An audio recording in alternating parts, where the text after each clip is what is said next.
بالله السميع العلي العظيم من الشيطان اللعين الرجيم بسم الله الرحمن الرحيم الحمد لله الذي هدانا لهذا وما كنا لنهتدي لولا أن هدانا الله لقد جاءت رسل ربنا بالحق الصلاة والسلام على صاحب الدين والإسلام والحل والحرام والركن والمقام والصلاة والصيام والسجود والقيام والشريعة والأحكام والحجة والبرهان والمحبة والعرفان والحق والبيان والكتاب والقرآن سيدنا ونبينا وشفيعنا ومولانا ومولى الثقلين جد الحسن والحسين أبي القاسم محمد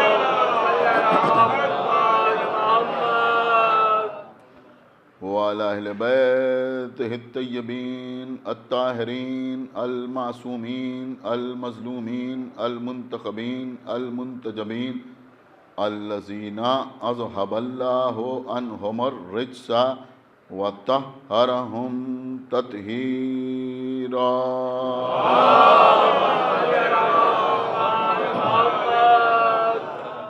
ولعنة الله على أعدائهم وقتلتهم وغاصبي حقوقهم ومنكري فضائلهم ومصائبهم أجمعين من الآن إلى يوم الدين اللهم عذبهم عذابا يستغيث منه أهل النار آمين رب العالمين اما بعد فقد قال اللہ سبحانہ تبارک و تعالی فی کتابہ المجید وفرقانہ الحمید وقولہ الحق بسم اللہ الرحمن الرحیم یا ایہا الذین آمنوا اطیعوا اللہ و اطیعوا الرسول و اولی الامر منکم صلوات بر محمد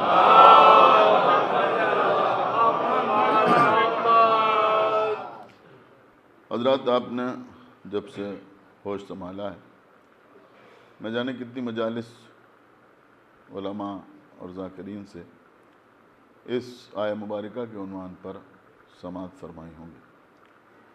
ارشاد رب العزت ہو رہا ہے اپنے کلام میں کہ اے ایمان لانے والوں اطاعت کرو اللہ کی اور اطاعت کرو اس کے رسول کی اور ان کی کہ جن کو تمہارے درمیان اولی الامر قرار دیا گیا۔ جب بھی اس آیت کے سلسلے میں کسی قسم کی کوئی بحث ہوتی ہے، مباحثہ ہوتا ہے یا گفتگو کو آگے بڑھایا جاتا ہے تو ذات کو ماننے کی حد تک نہ اللہ کے سلسلے میں کسی قسم کا کوئی اختلاف سامنے آتا ہے، نہ رسول کے سلسلے میں کوئی کنٹروورسی ہوتی ہے۔ جو بھی اختلاف ہوتا ہے وہ اولی الامر کے سلسلے میں ہوتا ہے۔ مختلف لوگوں کے مختلف خیالات ہیں۔ کچھ لوگ یہ کہتے ہیں کہ اس آیت میں اولی الامر سے مراد اصحاب رسول ہیں۔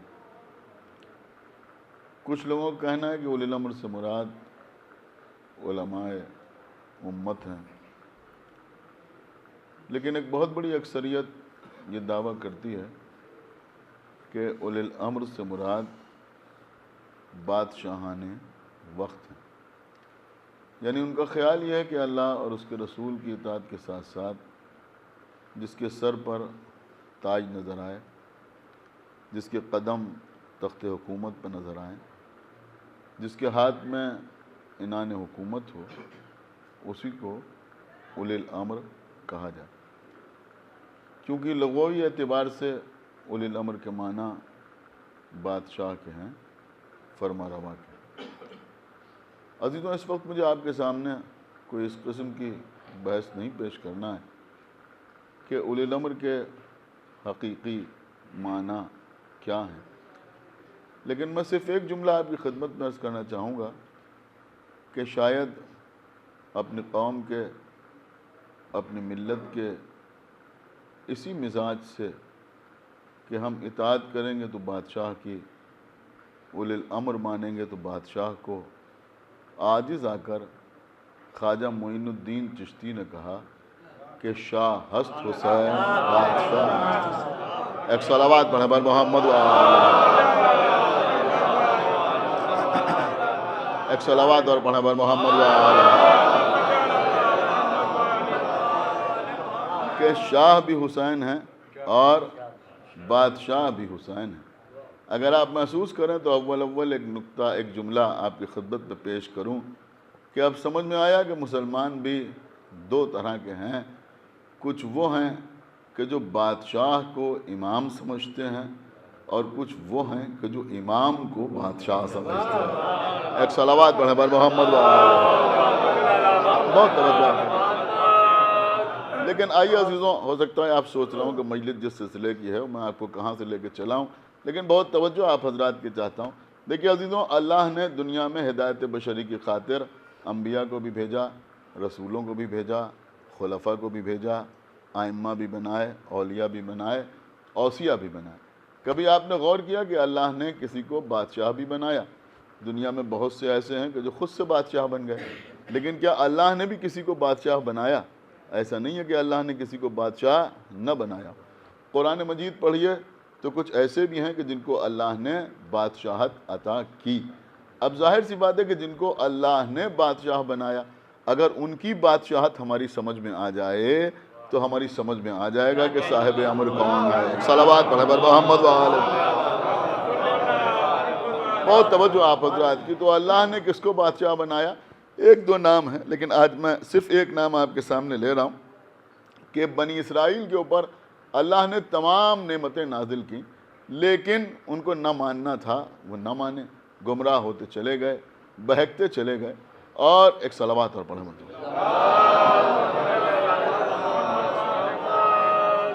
ایک صلوات اور پڑھیں بر محمد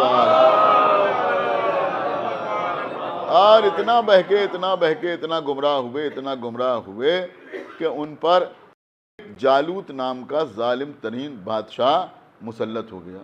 تو ایک بات یہ بھی سمجھ لیجئے کہ کسی ظالم کا کسی قوم پر مسلط ہونا کبھی کبھی قوم کی گمراہی کے سبب بھی ہوتا ہے۔ ایک صلوات پڑھیں بر محمد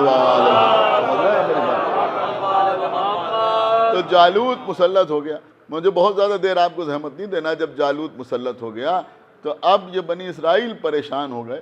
تو ابھی تک تو اللہ کے بھیجے ہوئے کسی نبی کی کسی بات کو نہیں مانتے تھے، لیکن جب جالوت مسلط ہو گیا اور اس نے انہیں قتل کرنا شروع کر دیا، ان کی بستیوں کو اجاڑنا شروع کر دیا، ان کا نان نفقہ بند کر دیا، تب یہ بالکل اس سے پریشان ہو گئے، عاجز آ گئے۔ بہت توجہ آپ حضرات کی، بہت زیادہ اس نے ان کے اوپر مظالم ڈھائے۔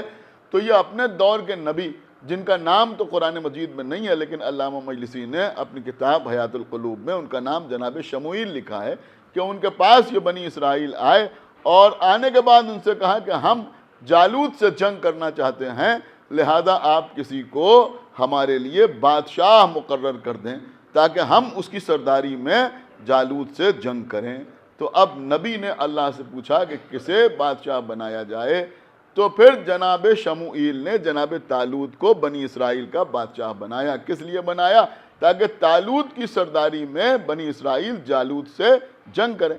اب جب نبی نے طالوت کو بادشاہ بنایا تو اب بنی اسرائیل نے کہا کہ ہم انہیں بادشاہ نہیں مانیں گے۔ کیوں نہیں مانیں گے؟ کہا اس لیے کہ ان کا کوئی بہت بڑا خاندان نہیں ہے، ان کے خاندان میں بہت زیادہ افراد نہیں ہیں، یہ مالدار نہیں ہیں، یہ غنی نہیں ہیں، یہ صاحب خزانہ نہیں ہیں۔ ایک صلوات پڑھیں بر محمد ان کی عمر بھی بہت زیادہ نہیں ہے۔ ایک صلوات پڑھیں بر محمد اور کیجئے گا۔ تو یہ عمر کا میٹر وہاں بھی آیا، انہوں نے کہا بھئی ان کی عمر بھی بہت زیادہ نہیں ہے، یہ غنی نہیں ہے، ان کا بہت بڑا خاندان نہیں ہے، لہذا ہم ان کو بادشاہ نہیں مانیں گے۔ اب آپ قرآن پڑھیے، سورہ بقرہ میں اس بات کا اظہار ہوا کہ جب انہوں نے یہ کہا اور نبی سے پوچھا کہ آپ نے انہیں کیوں بادشاہ بنایا ہے، تو نبی نے اللہ سے پوچھا اور اللہ نے جواب بتایا، اور نبی نے ان کے سامنے جواب دیا۔ کیا جواب دیا؟ کہ بسطتاً فی العلم والجسم، کہ ہم نے طالوت کو اس لیے چنا کہ طالوت علم اور جسم میں سب سے بہتر ہے۔ تو ایک بات یہ بھی سمجھ میں آئی کہ جب اللہ کسی کو بادشاہ بناتا ہے تو خانوادہ دے کے بادشاہ نہیں بناتا، صورت اور شکل دے کے بادشاہ نہیں بناتا، کیا سن رہے ہیں ہم ہیں، عمر دے کے بادشاہ نہیں بناتا، خزانہ دے کے بادشاہ نہیں بناتا، دو چیزیں دے کے بادشاہ بناتا ہے، ایک علم دے کے بادشاہ بناتا ہے، ایک جسم دے کے بادشاہ بناتا ہے۔ ایک صلوات پڑھیں بر محمد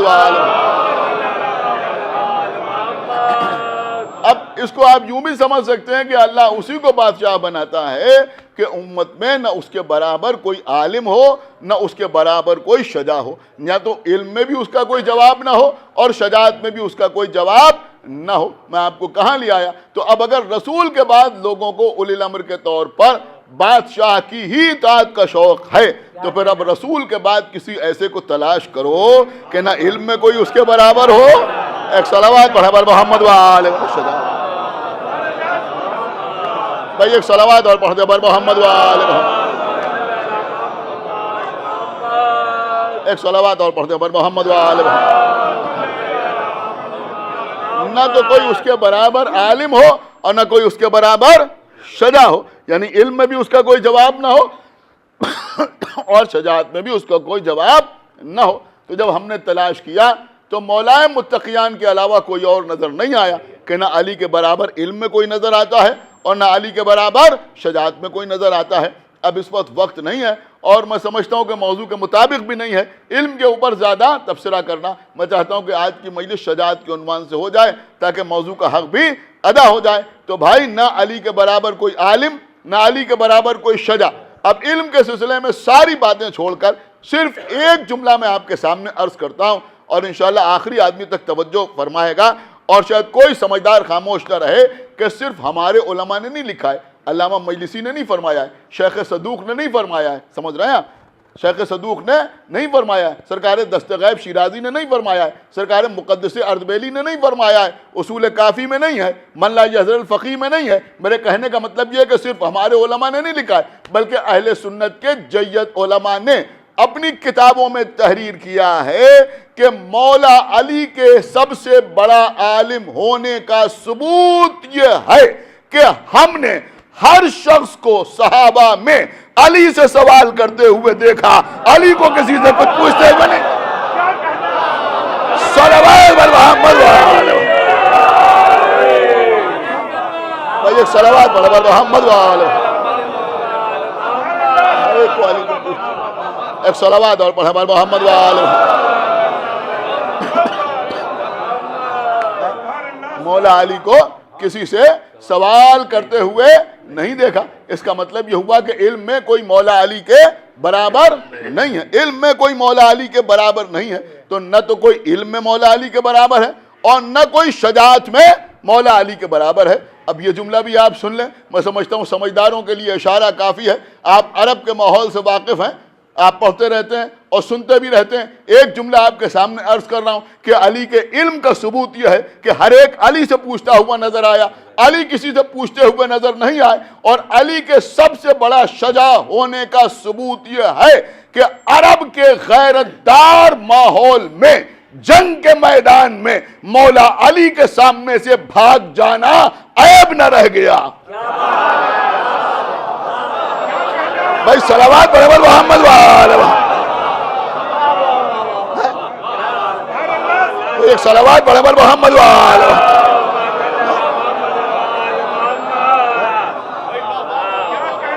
ایک صلوات اور پڑھے بر محمد وآلہ۔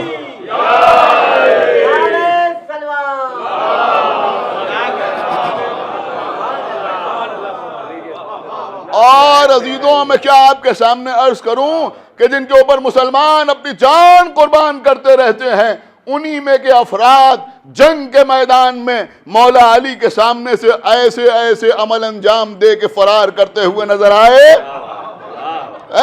کہ یہ منبر کا احترام اجازت نہیں دیتا کہ ہم بیان کریں۔ ایک صلوات پڑھے بر محمد وآلہ۔ سن رہے ہیں؟ صرف قبلہ ایک جملہ دیکھیں، ہمارے بہترین مرثیہ خان ہمارے صبحی زیدی صاحب ہمارے بزرگ ہیں، تشریف فرمائے، دیگر پڑھے لکھے حضرات شعراء کرام بھی بیٹھے ہوئے ہیں، انشاءاللہ اس جملے کی آپ قدر کریں گے کہ جب عمرو عاص مولا علی کے سامنے سے جنگ صفین میں فرار کر گیا، اب معاویہ کے دربار ہے، بیٹھا ہوا ہے، ایک شخص تھا جو گفتگو کرنے میں مشہور تھا، نہ معلوم کیا بات ہوئی کہ عمرو عاص برابر اس کو چھیڑ رہا تھا، برابر اس سے مذاق کر رہا تھا، بہت توجہ آپ حضرات کی چاہتا ہوں، برابر اس سے مذاق کر رہا تھا، جنگ صفین ہو چکی تھی، جب اس کو زیادہ چھیڑا، جیسے بہت سے لوگ ہوتے ہیں نا کہ کسی محفل میں ان کو لوگ نشانہ بنا لیتے ہیں اور سب مل کے ان سے مذاق کرنا شروع کر دیتے ہیں، تو جب اس کو زیادہ چھیڑا، بہت زیادہ چھیڑا، تو اس نے صرف ایک جملہ عمرو عاص سے کہا، اس نے کہا سنو، اگر علی غیرت دار نہ ہوتے اور تو بے حیا نہ ہوتا تو آج تو زندہ نہ ہوتا۔ ایک صلوات پڑھے بھائی محمد والے، ایک صلوات پڑھے بھائی محمد والے،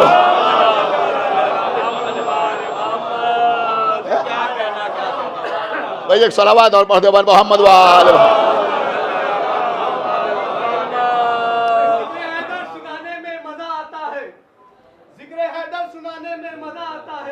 جلنے والوں کو جلانے میں مزہ آتا ہے، تو ہم کو اصحاب پیغمبر سے کوئی بغض نہیں، کون بھاگا تھا یہ بتانے میں مزہ آتا ہے۔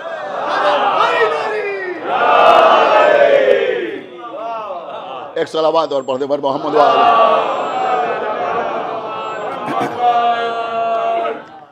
سنیے حضرات، بہت توجہ کے ساتھ سنیے، اب سنیے پیغمبر اسلام کی ایک حدیث ہے شجاعت کے سلسلے میں، انشاءاللہ حدیث سن کے آپ خوش ہو جائیں گے، پیغمبر اسلام کی حدیث ہے، بہت توجہ آپ حضرات کی چاہتا ہوں، پیغمبر اسلام نے فرمایا ان اللہ یحب الشجاع، کیا فرمایا پیغمبر نے؟ ان اللہ یحب الشجاع، پیغمبر نے فرمایا کہ اللہ شجاعت سے محبت کرتا ہے۔ ابھی آپ مکمل حدیث سنیں گے تو شاید کوئی سمجھدار خاموش نہیں رہے گا، ابھی سلیم صاحب نے جو آخر میں کہا ہے اندر کی بات وہی آپ کے سامنے عرض کر رہا ہے، ایک صلوات پڑھے بر محمد و آل، سنیے ایک صلوات پڑھے بر محمد و آل۔ یہ بلرام پور کے رہنے والے ہیں، یہ باتیں اندر رکھتے ہیں، ہم لکھنؤ کے رہنے والے ہیں باہر لاتے ہیں، ایک صلوات پڑھے بر محمد و آل، سنیے پوری توجہ آپ حضرات کی چاہتا ہوں، تو پیغمبر اسلام نے فرمایا ان اللہ یحب الشجاع، کیا فرمایا؟ کہ پیغمبر نے فرمایا کہ اللہ شجاعت سے محبت رکھتا ہے، ولو علی قتل حیہ، چاہے وہ ایک سانپ کو مارنے سے کیوں نہ ظاہر ہو۔ ارے بھیا کہیں پہنچے نہیں پہنچے؟ ایک صلوات پڑھے بھائی محمد والے، ایک صلوات اور پڑھ دے بھائی محمد والے۔ اللہ کہے سے محبت رکھتا ہے، پیغمبر فرمانے کہ اللہ شجاعت سے محبت رکھتا ہے، چاہے وہ ایک سانپ کو مارنے سے کیوں نہ ظاہر ہو، چاہے وہ ایک سانپ کو مارنے سے کیوں نہ ظاہر ہو۔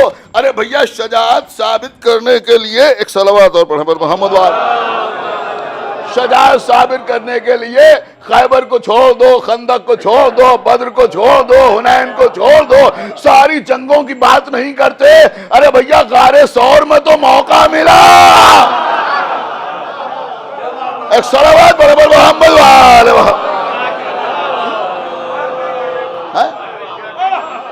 ایک صلوات اور پڑھے پر محمد والے۔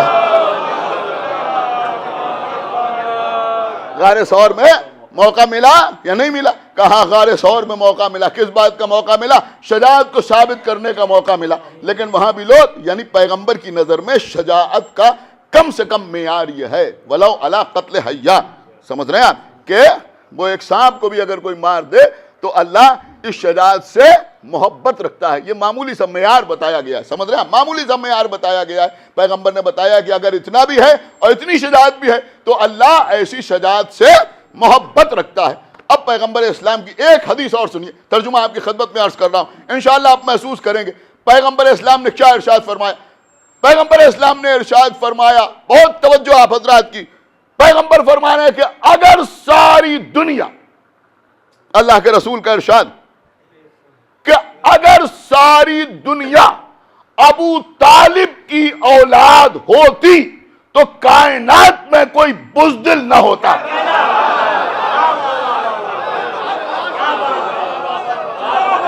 ایک صلوات پڑھے بر محمد وآل محمد.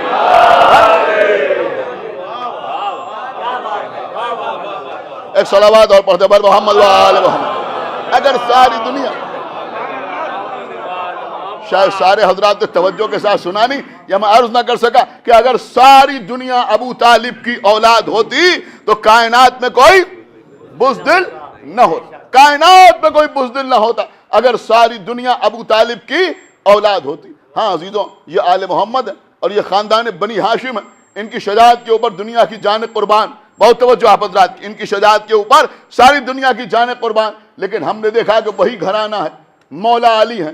دیکھیں میں آگے اپنی منزل کے اوپر، اس لیے کہ میں چاہتا ہوں جو پڑھنا چاہتا ہوں آپ کے سامنے عرض کر دوں کہ وہی گھرانہ ہے، مولا متقیان ہیں.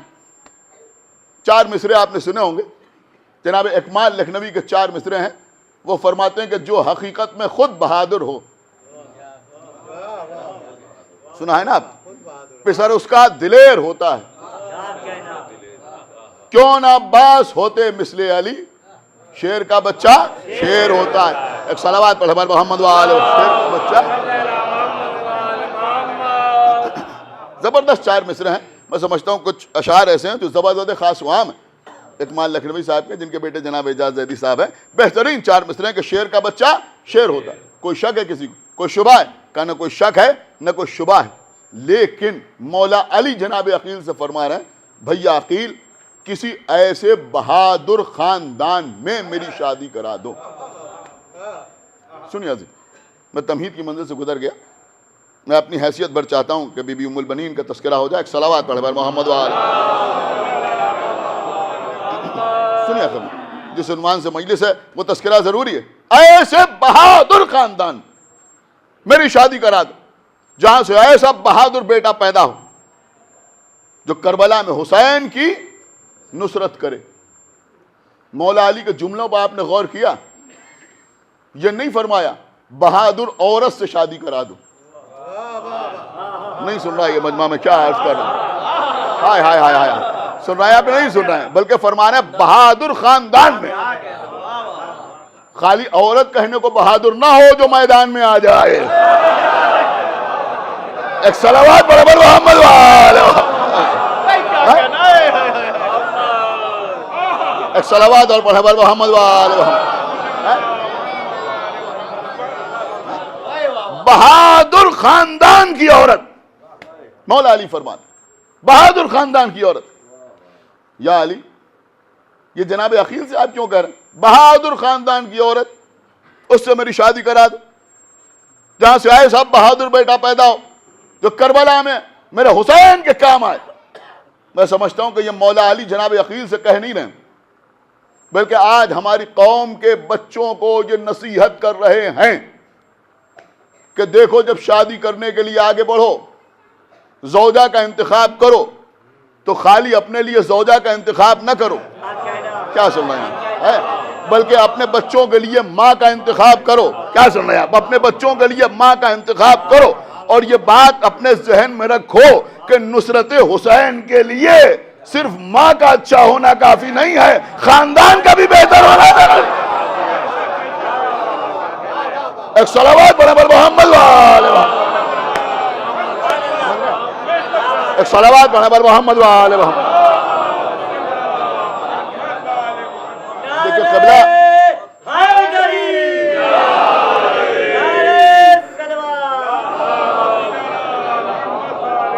سمجھ رہے ہیں؟ اس وقت میں سمجھتا ہوں کہ اس تبلیغ کی بہت زیادہ ضرورت. جو جملہ میں نے آپ کے سامنے عرض کیا، یہاں ماشاءاللہ علماء کرام بیٹھے ہوئے ہیں، بڑی قیمتی بات آپ کے سامنے عرض کر رہا ہوں. اگر اس جملے کو آپ نے سمجھ لیا تو میرا مقدر ہے کہ دنیا کے تمام مذاہب بچے کے پیدا ہونے کے بعد اس کی تربیت کا اہتمام کرتے ہیں، لیکن یہ دین اسلام ہے کہ جو بچے کے دنیا میں آنے سے پہلے اس کی تربیت کا اہتمام کرتا ہوں. صلوات بر محمد وآل. اللہ اکبر. ایک صلوات پڑھیں بر محمد وآل محمد.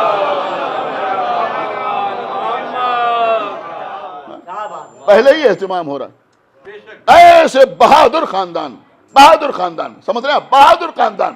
پیغمبر اسلام کی حدیث ہے کہ بچے کے اوپر صرف ماں یا باپ کا اثر نہیں ہوتا، بچے کے اوپر ماموں کا بھی اثر ہوتا ہے۔ سمجھ رہے ہیں آپ؟ بچے کے اوپر ماموں کا بھی اثر ہوتا ہے، ماموں کا بھی اثر ہوتا ہے۔ اب لوگوں کو سارے رشتے تو یاد رہتے ہیں، ان کے رشتہ دار وہ تھے اور ان کے رشتہ دار وہ تھے اور ان کے رشتہ دار وہ تھے، ہمیں صرف اتنا بتاؤ کہ یہ ابو جہل کس کا ماموں تھا؟ ایک صلوات پڑھے بول محمد والے، ایک صلوات پڑھے بول محمد والے۔ ارے بھیا شاید ابھی آپ سمجھے نہیں میں کیا عرض کر رہا ہوں۔ یہ ابو جہل کس کا ماموں تھا؟ ارے بھائی ابو جہل کا بھانجا ہی تو ہوگا، تبھی تو سورہ بقرہ یاد نہیں ہوگا۔ ایک صلوات پڑھے بول محمد والے۔ سمجھ رہے؟ تو ماموں کا اثر ہوتا ہے۔ ایک صلوات پڑھے بول محمد والے۔ غور کیا آپ نے؟ تو مولا علی نے فرمایا ایسے بہادر خاندان۔ لیکن اب ایک سوال اٹھتا ہے، کیا سوال اٹھتا ہے؟ یہ مولا علی نے کیوں کہا؟ کس لیے کہا جناب عقیل سے؟ کس لیے کہا؟ آغا باخر کے امامباڑے میں اس سال میں نے پورا اشرا پڑھا تھا سرکار قمر بنی ہاشم کے لیے، وہاں بھی کچھ چیزیں عرض کی تھیں، اس وقت کچھ باتیں اس سے الگ، لیکن ہو سکتا ہے کوئی بات دہرا دی جائے، لیکن آج کیونکہ تاریخ ہے لہذا مناسب یہ ہے کہ آپ کے سامنے عرض کروں، اور یہاں اکثر حضرات ایسے ہیں جو عشرہ اولیٰ میں یہاں رہتے نہیں، تو ہو سکتا ہے آپ تک یہ بات پہنچ جائے تو بہتر ہے۔ بہت توجہ آپ حضرات کی چاہتا ہوں۔ مولا علی فرما رہے ہیں ایسے بہادر خاندان، عقیل نصاب عرب ہے۔ یہ جملہ تو آپ نے سنا ہوگا، نصاب عرب کیا ہے؟ نصاب عرب۔ جناب عقیل کے بارے میں بھی نہ معلوم کیا کیا لوگ کہتے ہیں، کیا کیا لکھ دیتے ہیں، کیا کیا کہتے ہیں، پریشان ہے جناب عقیل سے۔ اگر آپ جملہ سمجھ سکیں تو میں آپ کے سامنے عرض کروں کہ شاید عقیل سے پریشان اس لیے ہے کہ وہ نسب پہچانتے ہیں۔ ایک صلوات پڑھے بول محمد والے۔ تو جناب عقیل نصاب عرب، لیکن ہے نصاب عرب، اس سے انکار تھوڑی، لیکن کیا مولا علی سے زیادہ جانتے ہیں؟ کیا مولا علی سے زیادہ جانتے ہیں؟ واقعہ آپ کے سامنے، جناب سلمان فارسی ایمان کے 10 درجوں پر فائز مولا علی کے ساتھ جا رہے ہیں، ایک ایسی وادی سے گزرے جو سیاہ ہو رہی ہے چیٹیوں سے، وادی نمل، چیٹیوں سے سیاہ ہو رہی، چیٹیاں ہی چیٹیاں، اتنی چیٹیاں کہ اس سے پہلے دیکھی نہ تھی سلمان نے، پوری وادی سیاہ ہو رہی۔ جلمانہ میں سلمان نے چیٹیوں کو دیکھا، چیٹیوں کو دیکھا، سمجھ رہے ہیں آپ؟ دیکھیں عزیزوں، اگر کوئی با ایمان ہوتا ہے، مومن ہوتا ہے، تو وہ اگر کہیں کوئی اچھا نظارہ دیکھتا ہے تو خالی مسکراتا نہیں ہے بلکہ اس کو اللہ یاد آتا ہے۔ سمجھ رہے ہیں آپ؟ ایک صلوات پڑھے بول محمد وآلہ محمد۔ وہ کہتا ہے تبارک اللہ و احسن الخالقین، کیا اچھا خالق ہے وہ۔ جناب سلمان نے بھی دیکھا چیٹیاں ہی چیٹیاں، چیٹیاں ہی چیٹیاں۔ اب ظاہر سی بات ہے ایمان کے 10 درجوں پر فائز تھے تو اللہ کی حمد کا کوئی موقع گنوانا تو چاہتے نہیں تھے، لہذا جناب سلمان فارسی نے کہا کہ تعریف اس اللہ کی جو ان چیٹیوں کی تعداد جانتا ہے۔ کیا پڑھا؟ حمد۔ کس نے؟ سلمان نے۔ سلمان کون؟ ایمان کے 10 درجوں پر فائز۔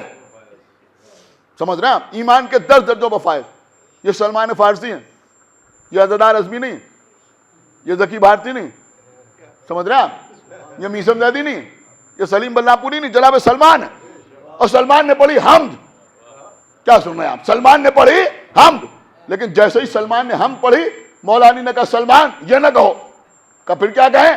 کہ یہ کہو کہ ساری تعریف اس اللہ کی جو ان چیٹیوں کا خالق ہے۔ ہائے ہائے ہائے ہائے، کچھ غور کیا آپ نے؟ ساری تعریف اس اللہ کی جو ان چیٹیوں کا خالق ہے، خالق ہے۔ بس جیسے ہی مولا علی نے یہ کہا جناب سلمان فارسی نے کہا یا علی آپ ان چیٹیوں کی تعداد جانتے ہیں؟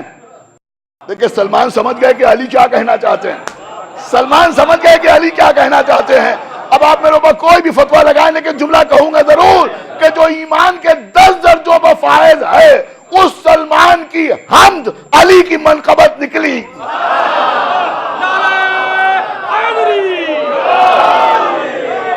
ایک صلوات پر محمد واہ سلمان کیا.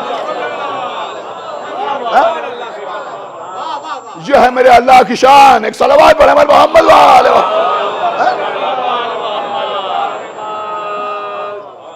کہ یا علی آپ ان چیٹیوں کی تعداد جانتے ہیں؟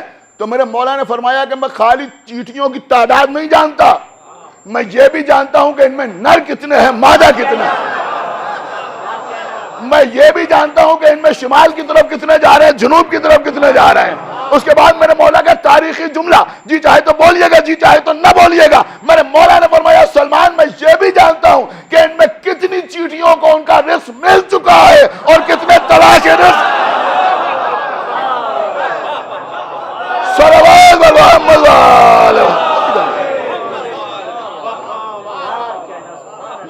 میں یہ بھی جانتا ہوں. سلمان کے ہونٹوں پر تبسم آ گیا, خوش ہو گئے سلمان. ظاہر سی بات ہے ایمان کے 10 درجوں پر فائز تھے نا, لہذا کل ایمان کی مدح سنی تو چہرہ کھل گیا. اس کا انعام کیا ملا؟ مولا علی نے کہا سلمان ذرا قریب آؤ. سلمان قریب آئے. علی نے سلمان کے چہرے پر ہاتھ پھیرا. صرف ہاتھ نہیں پھیرا بلکہ ید اللہ نے اپنے لمس سے سلمان کو سلیمان بنا دیا. آئے آئے آئے آئے. ایک صلوات پڑھے محمد وآلہ. ارے بھیا یہاں قرآن پڑھنے والے بیٹھے ہیں نا, ایک صلوات پڑھے محمد وآلہ. سورہ نمل آپ نے پڑھا ہے یا نہیں پڑھا ہے؟ جناب سلیمان چلے جا رہے ہیں, وادی نمل میں پہنچے, چیٹیاں ہی چیٹیاں. جناب سلیمان کو اللہ نے یہ علم عطا کیا تھا کہ چیٹیوں کی آواز سنتے تھے. کیا سنا؟ چیٹیوں کا سردار کہہ رہا ہے. کیا کہہ رہا ہے؟ کہ اپنے اپنے بلوں کے اندر چلی جاؤ. اس لیے کہ سلیمان اور اس کا لشکر آ رہا ہے. کہیں ایسا نہ ہو کہ تم کچل جاؤ. کیا سن رہے ہیں آپ؟ کہیں ایسا نہ ہو کہ تم کچل جاؤ, تم ہلاک ہو جاؤ. لہذا اپنے اپنے گھروں کے اپنے اپنے بلوں کے اندر چلی جاؤ. یہاں علی نے سلمان کے چہرے پر ہاتھ پھیرا. سلمان سلیمان کی طرح چیٹیوں کی آواز سننے لگے. علی نے کہا یا سلمان ذرا سنو, اب چیٹیوں کا سردار کیا کہہ رہا ہے. سلمان نے سنا کہ یا علی چیٹیوں کا سردار کہہ رہا ہے کہ اے چیٹیوں جو گھروں کے اندر ہو وہ باہر آ جاؤ, اس لیے کہ علی جا رہے ہیں. علی کے چہرے کو دیکھنا عبادت ہے.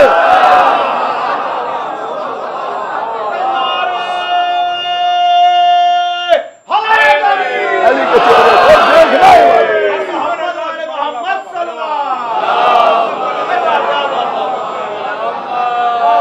باہر آ جاؤ.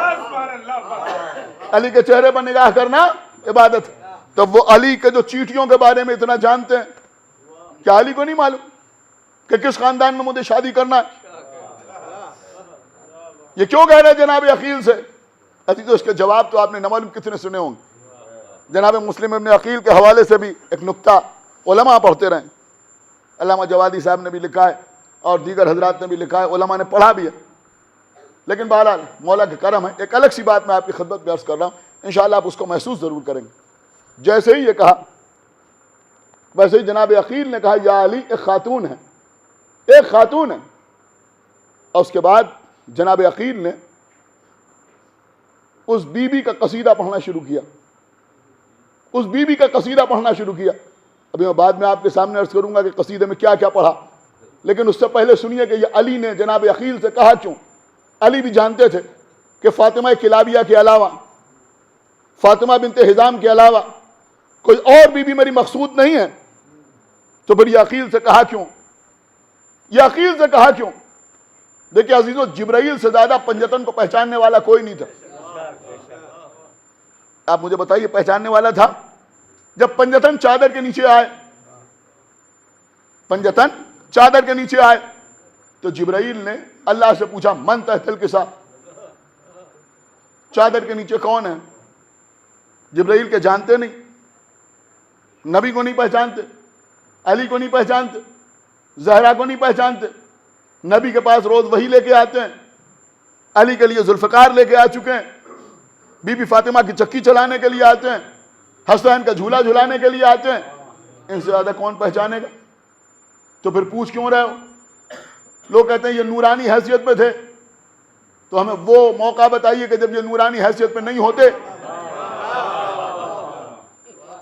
تو جبرائیل تو پہچانتے تھے، تو پھر کیا مسئلہ ہے؟ یہ بھی نقطہ علماء کا ہے۔ انہوں نے کہا جبرائیل نے اس لیے پوچھا کہ جیسے ہی جبرائیل نے پوچھا، اللہ نے کیا کہا؟ اعلموا یا ملائکتی و یا سکان سماواتی و عزتی و جلالی۔ سمجھ رہے ہیں آپ؟ اللہ نے کہا اے میرے ملائکہ، اے میرے آسمان کے رہنے والوں، میں اپنے عزت و جلال کی قسم کھا کے کہتا ہوں، انی ما خلقت السماء مبنیۃ ولا ارضا مدیۃ ولا قمرا منیرا ولا شمسا مضیۃ ولا فلکا یدور ولا بحرا جزی ولا فلکا یجری الا فی محبت ہؤلاء الخمسۃ الذین هم تحت الکساء۔ کیا ہوا کہ اللہ نے اہل بیت کا قصیدہ پڑھا، میں نے آسمان کا شامیانہ نہیں لگایا، میں نے زمین کا فرش نہیں بچھایا، میں نے چاند و سورج کی قندیلیں نہیں روشن کی، میں نے ستاروں کو نہیں خلق کیا، دریاؤں کو نہیں رواں کیا، ان میں کشتیوں کو نہیں چلایا، جو کچھ کیا ان 5 مقدس ہستیوں کے لیے کہ جو چادر کے نیچے جمع ہیں۔ کہاں جمع ہیں؟ چادر کے نیچے جمع ہیں۔ بہت توجہ آپ حضرات کی، جو چادر کے نیچے جمع ہیں، جو چادر کے نیچے جمع ہیں، میں نے ان کے لیے ساری کائنات کو خلق کیا ہے جو چادر کے نیچے جمع ہیں۔ آپ مجھے بتائیے، اللہ کوئی لفظ ابس استعمال نہیں کرتا۔ اگر میں یہ کہوں کہ اس وقت جتنے حضرات امام باڑے کے اندر بیٹھے ہوئے ہیں وہ سارے حضرات متوجہ ہو جائیں تو بھی میرا جملہ صحیح ہے، لیکن اگر میں مثلا گن لوں، مجھے پتہ نہیں، مثلا میں نے گن لیا، میں نے کہا صاحب 265 افراد جو اس وقت یہاں امام باڑے کے اندر موجود ہیں، میں ان سے مخاطب ہوں، تو لوگ کہیں گے یہ آپ کو 265 کہنے کی ضرورت کیا تھی؟ جو امام باڑے میں ہیں وہی کہہ لیجئے یا 265 کہہ لیجئے۔ تو پروردگار کیا کہہ رہا ہے؟ وہ 5 کے جو چادر کے نیچے جمع ہیں۔ ایک صلوات پڑھے بر محمد و آل محمد۔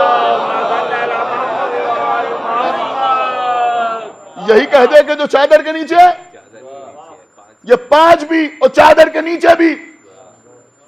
ہو سکتا ہے جواب قدرت آئے، تمہیں معلوم نہیں، ابھی میرا جبرائیل جا کے ان کے درمیان چھٹا بن جائے گا، تو میں بتانا چاہتا ہوں کہ یہ چھٹا تو بن جائے گا لیکن ان کا جیسا نہیں ہوگا۔ ایک صلوات پڑھے بر محمد و آل محمد۔ قبلہ مولا کے کرم ہے، قیامت کا جملہ آپ کے سامنے عرض کر رہا ہوں۔ میں اکثر مجلس پہ پڑھتا رہتا ہوں کہ بھائی خدا کے لیے نوجوانوں سے کہہ رہا ہوں کہ تھوڑا سا اردو سیکھیے، اس لیے کہ اگر اردو سیکھیے گا تبھی مجلسوں کا لطف آئے گا اور تبھی شعر بھی سمجھ میں آئیں گے۔ ایک صلوات پڑھے بر محمد و آل محمد، تبھی آئے گا۔ ایک صلوات اور پڑھے بر محمد و آل محمد۔ قیامت کا جملہ آپ کی خدمت میں عرض کر رہا ہوں کہ جبرائیل کون ہے؟ کہ سید الملائکہ، ملائکہ کے سردار، روح الامین، امین وحی، کسا میں آ کے چھٹے بن رہے ہیں لیکن ان کے جیسے نہیں، وجہ تخلیق کائنات نہیں۔ تو اب دنیا ہمیں بتائے کہ جب امین وحی، روح الامین، سید الملائکہ جبرائیل پنجتن کے بیچ میں آ کر چھٹا بن کے بھی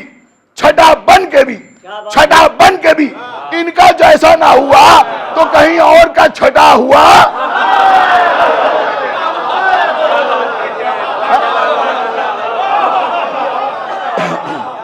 ایک صلوات پڑھے بر محمد و آل محمد۔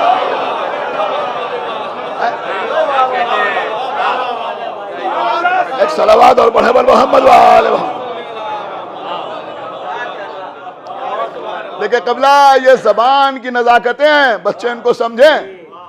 بھاگنا اور ہوتا ہے، دوڑنا اور ہوتا ہے۔ جو آج کل لوگ کہتے ہیں کہ جاؤ بھاگ کے لیا۔ ایک صلوات پڑھے بر محمد و آل محمد۔ ایک صلوات پڑھے بر محمد و آل محمد۔ سمجھ رہے ہیں؟ بھاگنا اور ہوتا ہے، غور کر رہے ہیں آپ یا نہیں غور کر رہے ہیں؟ بھاگنا اور ہوتا ہے، دوڑنا اور ہوتا ہے۔ میں بچوں کو سمجھا رہا ہوں، اردو کا کلاس نہیں ہو رہا ہے لیکن میں بچوں کو سمجھا رہا ہوں کہ بھاگنا اور ہوتا ہے، دوڑنا اور ہوتا ہے۔ شیر دوڑ رہا ہے، ہرن بھاگ رہا ہے۔ سمجھ رہے ہیں؟ ایک صلوات پڑھے بر محمد و آل محمد۔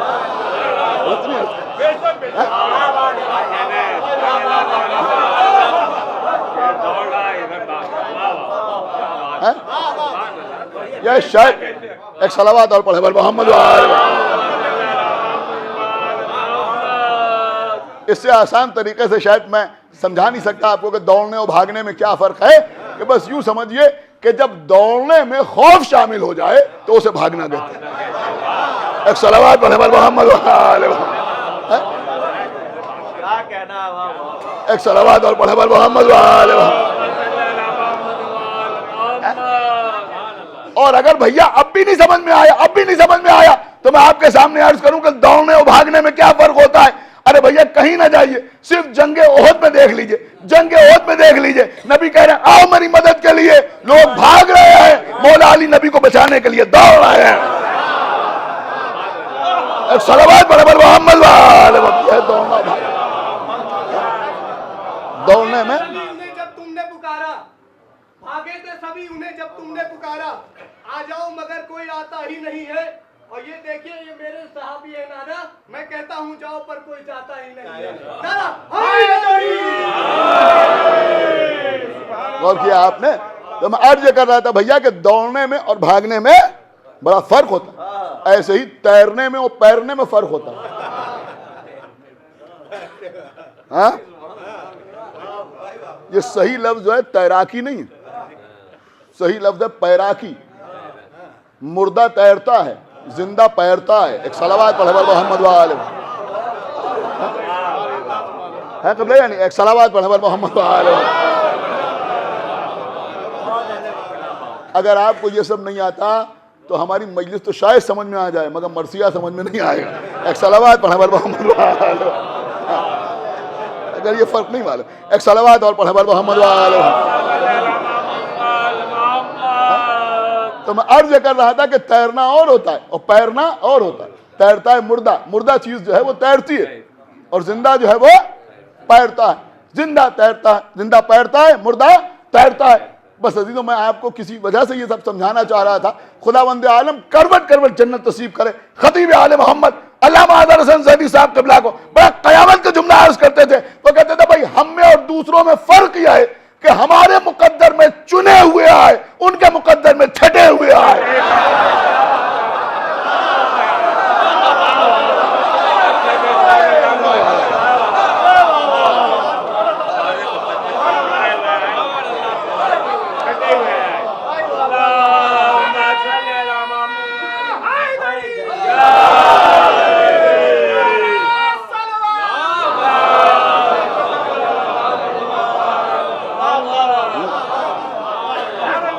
ایک صلوات اور پڑھیں محمد وآلہ.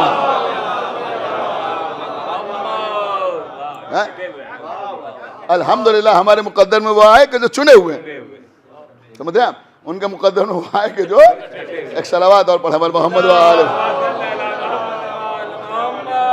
تو سنیے عزیزوں بات کہاں سے کہاں گئی. تو میں عرض کر رہا تھا کہ جبریل امین نے کیوں پوچھا, کا اس لیے پوچھا کہ جبرائیل من تحت القصہ, کیوں کہہ رہے ہیں, کا اس لیے کہہ رہے ہیں کہ جبرائیل اللہ کی زبانی اہل بیت کا قصیدہ سننا چاہتے ہیں. میں کہاں لے آیا آپ, جبرائیل اللہ کی زبانی اہل بیت کا قصیدہ سننا چاہتے ہیں. یہاں بھی مسئلہ وہی ہے کہ مولا علی جانتے ہیں کہ اس خاندان کے علاوہ کوئی اور نہیں ہے, لیکن چاہتے ہیں کہ سب کے سامنے عقیل, سب کے سامنے عقیل عباس کی ماں کی منقبت پڑھیں. ایک صلوات پڑھیں محمد وآلہ سب کے سامنے. عزیزو جناب عقیل نے 3 جملے ارشاد فرمائے, سنیے تینوں جملے جناب ام البنین کی شان, 3 جملے. ہو سکتا ہے اس سے پہلے آپ نے نہ سنے ہو. جناب عقیل نے کیا فرمایا کہ یا علی, ایک بی میری نگاہ میں ہے, فاطمہ بنت حزام جو فاطمہ کلابیہ کہلاتی ہیں. یا علی یہ بی بی اس خاندان سے تعلق رکھتی ہیں. اب یہ حضرت عباس کی والدہ کا قصیدہ ہے, جیسے دل چاہے ویسے سنیے گا. پہلا جملہ کہ یا علی وہ اس خاندان سے تعلق رکھتی ہیں کہ جس کی شجاعت کے تذکرے کے بغیر عرب کی شجاعت کی داستان مکمل نہیں ہوتی. صلوات محمد وآلہ. ایک صلوات اور پڑھتے محمد وآلہ.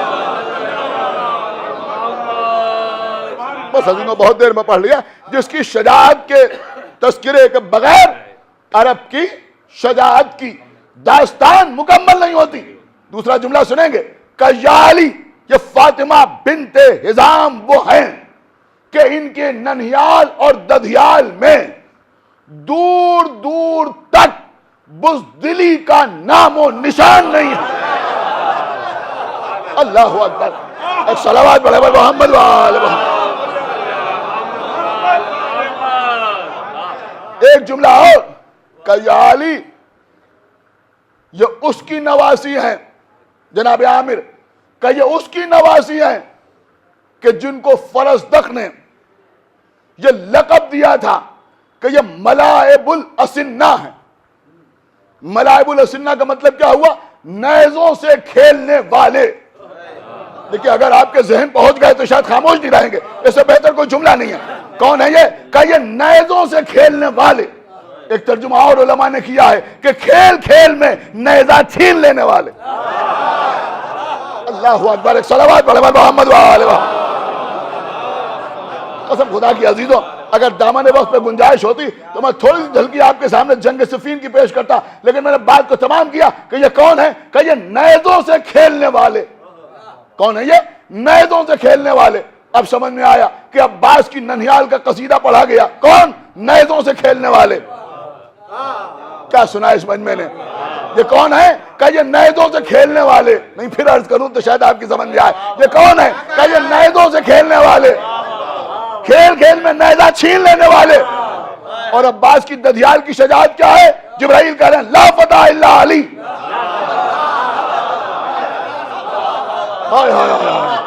لا سیف الا ذوالفقار. اس کا مطلب یہ ہوا کہ ددھیالی شجاعت کا تذکرہ تلوار کے حوالے سے، ننھیالی شجاعت کا تذکرہ نیزے کے حوالے سے. ابھی میں ربط مصائب نہیں دے رہا ہوں. جس کے دل میں حضرت عباس کی محبت ہے شاید خاموش رہے. اس پوری مجلس میں اس سے بہتر کوئی بات میرے پاس نہیں ہے. علی نے کہا تھا ایسے بہادر خاندان میں شادی ہو جہاں سے ایسا بہادر بیٹا پیدا ہو جو کربلا میں میرے حسین کے کام آئے. اب کربلا کے میدان میں عباس کو شجاعت کا مظاہرہ دکھانا تھا اور یہ بھی بتانا تھا کہ علی کی دعا قبول ہوئی، علی کی تمنا کا اثر سامنے آیا. لہذا حسین نے کہا بھیا عباس تلوار رکھ دو، نیزہ لے کے جاؤ.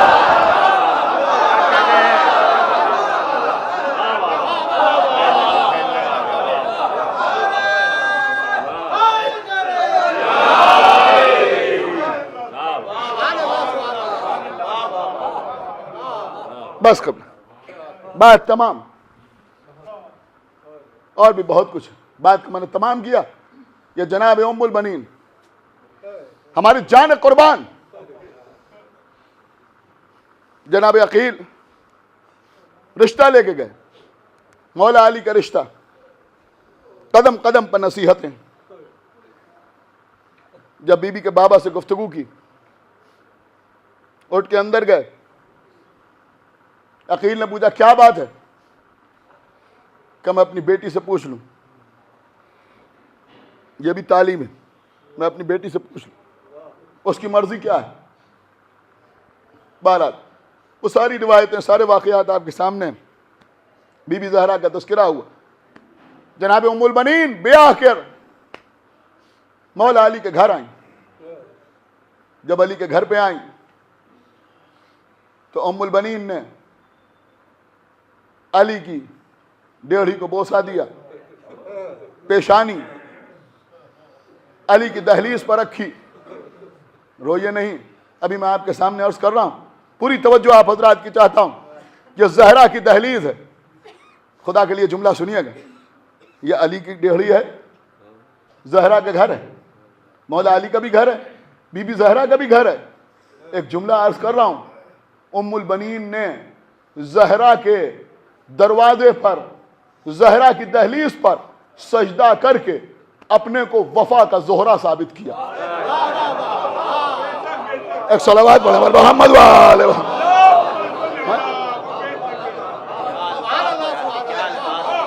ایک صلوات پڑھیں محمد وآل محمد.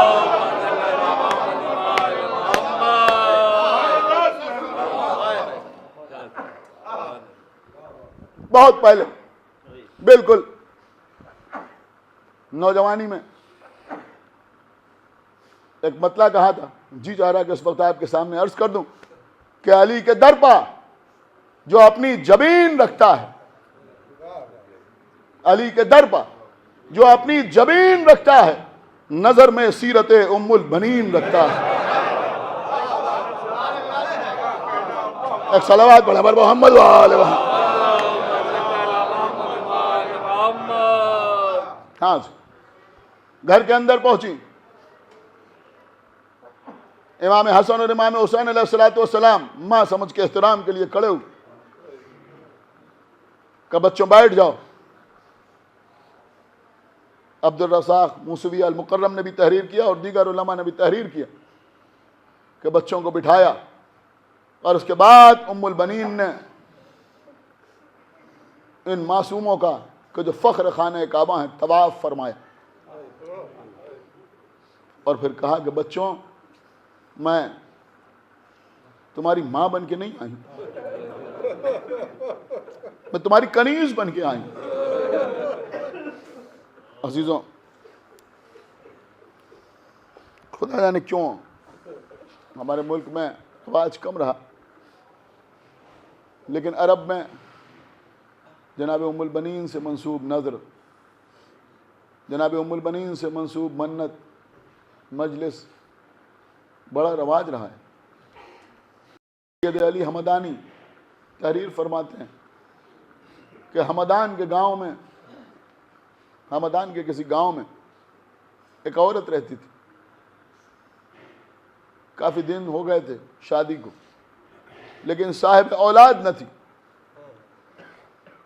محلے کی ایک عورت آئی، آنے کے بعد اس نے اس بی بی سے کہا کہ بی بی تو نظر مان لے، بی بی ام البنین کے واسطے سے، کہ اگر اللہ تجھے ماں بننے کا شرف عطا کرے گا تو تو اپنے بیٹے کا نام حضرت ابو الفضل کے نام پر رکھے گی۔ اس بی بی نے منت مان لی، سال بھر کے اندر اللہ نے اسے صاحب اولاد کیا، بچہ بڑا ہونے لگا۔ جب بچہ 13-14 سال کا ہو گیا تو ایک بار سخت بیمار پڑا، تمام اطباء اور حکماء نے جواب دے دیا کہ اب یہ بچہ اچھا نہیں ہو سکتا۔ یہ بی بی بہت پریشان ہو گئی، بہت پریشان۔ پڑوس میں ایک عاشور خانہ تھا، اس عاشور خانے میں آئی حمدان میں، اور آنے کے بعد حضرت عباس کے علم کو پکڑ کے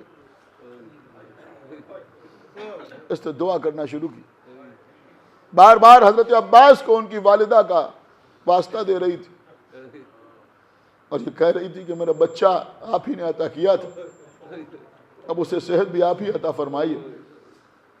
رو رہی تھی، نصف شب گزر گئی، یہ روتی رہی۔ اتنے میں سے ایسا محسوس ہوا کہ کسی نے اس کے کندھے پر ہاتھ رکھا، اس نے پلٹ کے دیکھا تو وہی عورت کہ جس نے اسے مشورہ دیا تھا نظر ماننے کا، جب بچے کی ولادت ہوئی تھی دیکھا وہ عورت کھڑی ہوئی۔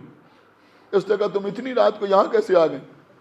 اس نے کہا میں تمہیں یہ بتانے کے لیے آئی ہوں کہ تمہارا بچہ صحت یاب ہو گیا۔ اس نے کہا تمہیں کیسے معلوم، کیا تم میرے گھر ہو کے آ رہی؟ کہا نہیں میں تمہارے گھر نہیں گئی۔ کہا پھر؟ کہا میں ابھی سو رہی تھی تو میں نے خواب میں دیکھا کہ کچھ نورانی بیویاں کہیں چلی جا رہی، اور ان بیویوں میں سب سے آگے آگے بی بی ام البنین۔ میں نے آگے پڑھ کے پوچھا بی بی آپ اتنی تیزی سے کہاں جا رہی ہیں؟ تو بی بی نے فرمایا کہ میں اس بچے کو صحت عطا کرنے۔ خدا آپ کو کسی غم میں نہ رلائے سوائے غم سرکار سید الشہداء۔ عزیزوں، قسم خدا کے عزیزوں، شاید پہلے بھی کبھی میں نے پڑھا ہے، پھر آپ کے سامنے عرض کر رہا ہوں۔ کتاب کا نام ہے علمدار کربلا۔ ایک عجیب روایت ہے، جب میں نے پہلی بار پڑھا تو میں خود بہت دیر تک گریا کرتا رہا، آنسو بہاتا رہا۔ اس وقت آپ کے سامنے عرض کر رہا ہوں۔ ہم اپنی طرف سے مصاحب کی کوئی روایت آپ کی خدمت میں نہیں پیش کر سکتے۔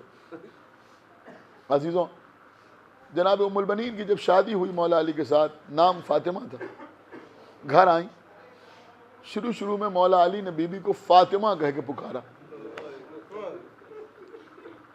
بہت آرام سے پڑھ رہا ہوں لیکن اگر آپ محسوس کریں گے تو آواز ضرور بلند ہوگی، گریے گی۔ فاطمہ کہہ کے پکارا، 6-7 دن کے بعد بی بی نے مولا علی سے کہا یا علی آپ مجھے فاطمہ کہہ کے نہ پکارا تھا۔ پوچھا کیوں؟ کیا آپ کا نام فاطمہ نہیں ہے؟ کہ بے شک میرا نام فاطمہ ہے، لیکن جب آپ مجھے فاطمہ کہہ کے پکارتے ہیں تو حسنین کو اپنی ماں یاد آ جاتی ہے اور ان کی آنکھوں میں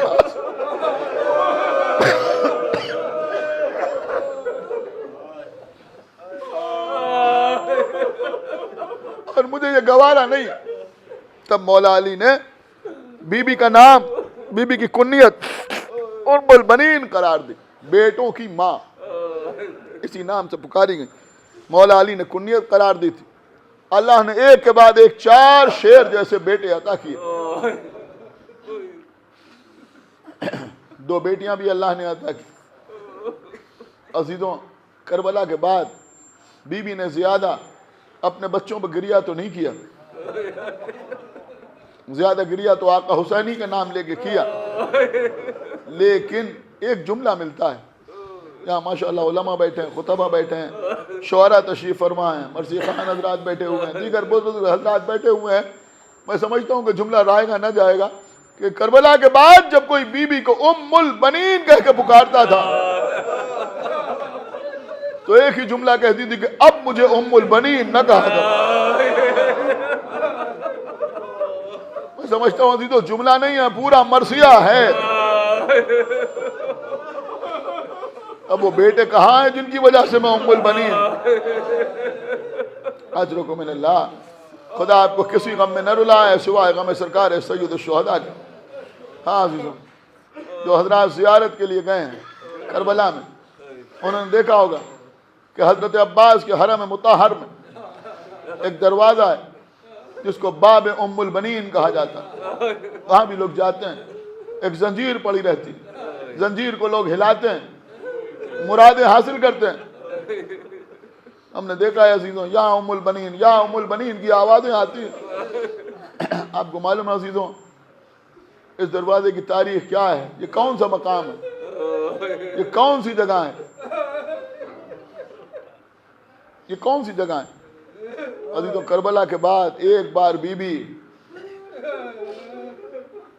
غالباً سن 63 ہجری میں بی بی کربلا بھی آئیں۔ جناب ام البنین جب کربلا آئیں، امام حسین علیہ السلام کی قبر مطہر پر گئیں، قبر سے لپٹ لپٹ کر روئیں۔ اس کے بعد چلیں حضرت عباس کی قبر کی طرف۔ ہاں عزیزوں، قبر سے چند قدم کے فاصلے پر بی بی بے ہوش ہو کے گر گئی۔ جس جگہ پر عباس کی ماں کو غش آ گیا، اس جگہ کو یادگار کے طور پر بنا دیا گیا، وہیں پر باب ام البنین بنا ہوا ہے۔ ہاں عزیزوں، زیادہ حالات تو وفات کے نہیں ملتے، لیکن ہاں عزیزوں بہت سی چیزیں جناب ام البنین کے سلسلے میں ملتی ہیں۔ ایک چیز یہ بھی ملتی ہے کہ یہ تمام بی بی فاطمہ زہرا کی اولادیں، مولا حسن، امام حسین، بی بی زینب، جناب ام کلثوم، روز عید جناب ام البنین کے پاس جاتے تھے۔ کس کے پاس جاتے تھے؟ جناب ام البنین کے پاس جاتے تھے۔ اور عزیزوں، جب قافلہ واپس آیا ہے، ذرا آپ اندازہ لگائیں، آپ مجلس پہ کس کو پرسا دینے کے لیے آتے ہیں؟ بی بی زہرا سلام اللہ علیہ۔ شام میں کس بی بی کو پرسا دیا گیا؟ جناب زینب کو۔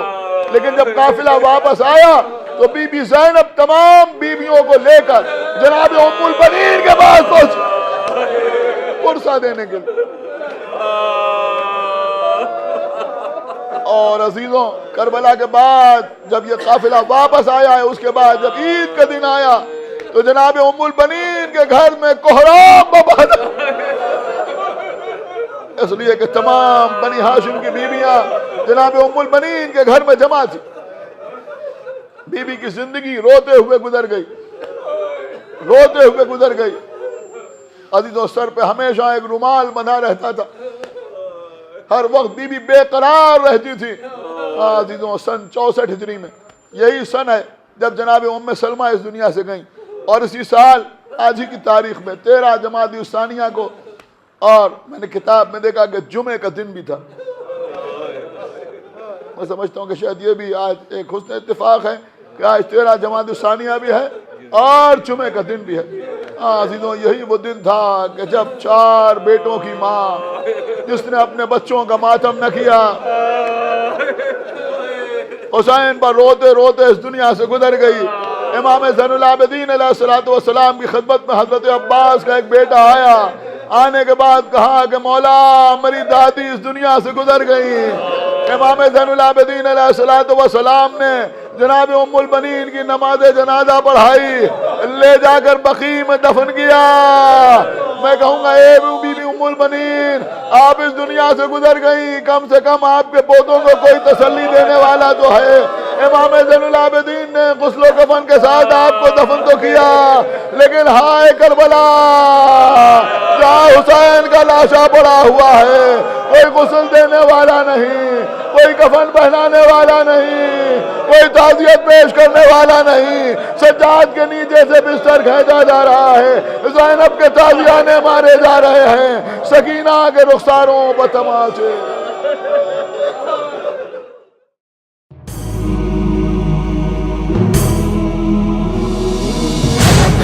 حسين